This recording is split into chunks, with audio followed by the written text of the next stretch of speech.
for anyone listening, if you hear the term X date, what it refers to, it's the date that the Treasury Department believes the federal government will be unable to meet all of its obligations after running through extraordinary measures and post-debt ceiling. So when Janet Yellen says the X date is 6/1, that effectively means, hey, at that point in time, the federal government will no longer be able to pay for everything on a daily basis. It doesn't mean that they can't pay for anything, because the federal government does receive revenue on a daily and weekly basis from payroll taxes and regular income tax withholding and all these other things that they collect.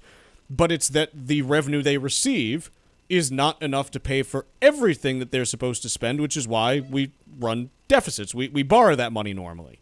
So is the X date actually June 1? No one really knows. Okay, the original estimate was out in August, and then tax collections have come in lower. I thought it would probably be somewhere around Father's Day, so about 2 weeks after what Janet Yellen guided. Maybe it is, maybe it isn't. I don't know.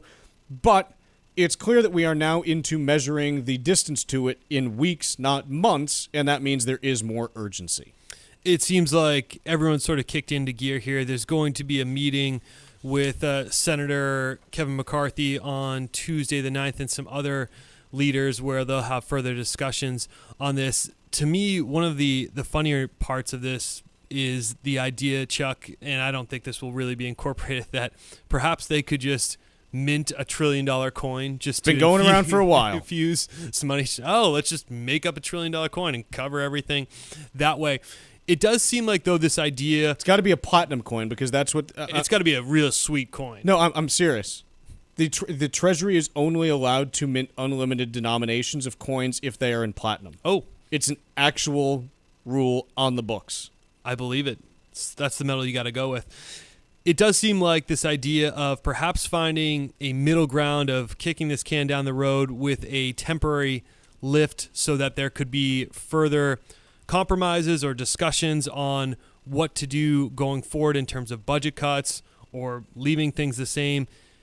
Perhaps that could appease both sides here and get something done to cover us until the fall. How viable do you think that is as an option, or an outcome rather, from this debate? It's possible. I mean, again, I don't have any instincts as to how this gets resolved.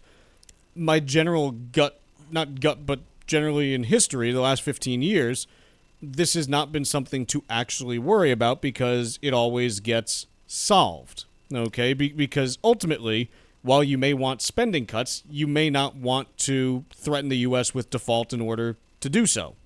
And so that's the dance that you do here. It's a rather stupid dance that we do, but this is the life we are in, and so we have to deal with this.